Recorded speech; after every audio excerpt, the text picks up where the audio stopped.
Okay. Hi, everybody. This is Angie Chung, and today I want to share a story with you. But first, I want to ask you this question. What are your kids learning from you during this pause in our life? When my husband was diagnosed with multiple sclerosis and I began to have to do more and more things for him, I began to be concerned about what my kids were learning during that pause in our lives. I was worried that my daughters would learn that a wife was created to serve her husband, to bring him food, to take care of all of his needs, not to be a helpmate, but to be a servant. I was concerned that my son Cooper was learning that women were created to serve him, that he should sit down and have someone wait on him hand and foot. So one day I asked them, I said, what are you learning from your dad and I's example of marriage before you? Their answers amazed me. My son Cooper said, I'm learning that you can have fun no matter what kind of pain you have to deal with in life.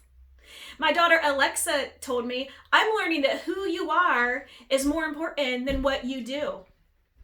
Who you are is what creates a foundation for a successful relationship. And my daughter Lizzie said, I'm learning that love is action, and that if you are committed to something, you can do anything. So I'm asking you right now, what are your kids learning from you during this pause in your life? Are the things that you're doing in the privacy of your home matching what you profess in the public arena of life? I want to share a quick story with you that my kids wrote for me for Valentine's Day. Just this year, Valentine's 2020. Family shows strength. It all began when two people fell in love, whose marriage started amazing,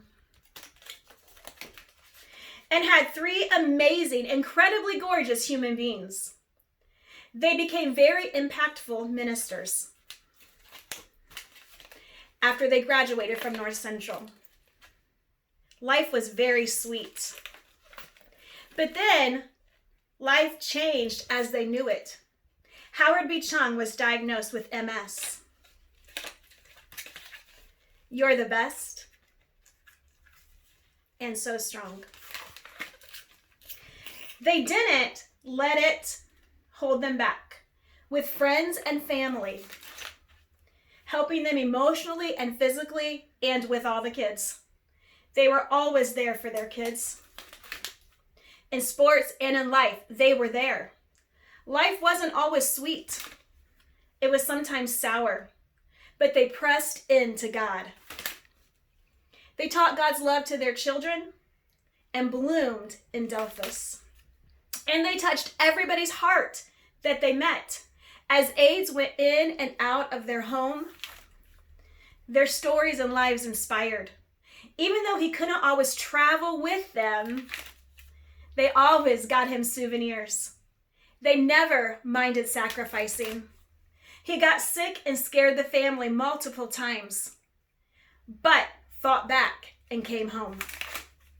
On July 29th, 2018, he turned 51 years old. They celebrated by eating tacos and cake. The 5-person family got home and they went to bed. The next day was like no other. It started normal with the home health aides and nurses coming in. The family was relaxing at home. They were eating ribs and sauerkraut. At 4 p.m., everything changed forever.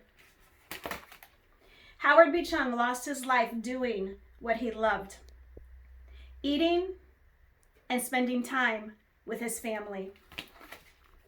His devastated family dealt with the loss through faith and continuously pressed into each other and Jesus.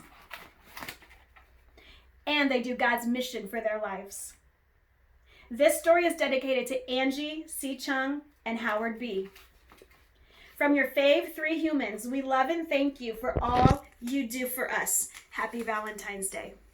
The reason this story is so important to me and I wanted to share it with you is not because of all of the memories that are in it, not because of all the time that my kids spent putting it together. The reason why this story is so important to me is because it is a documented history of what my kids learned during that pause in our lives. So I go back to my original question. What are your kids learning during this pause in our life? Let me pray with you. Jesus, I thank you for every person who's watching this video. Some that I know by name, some that I don't know by name.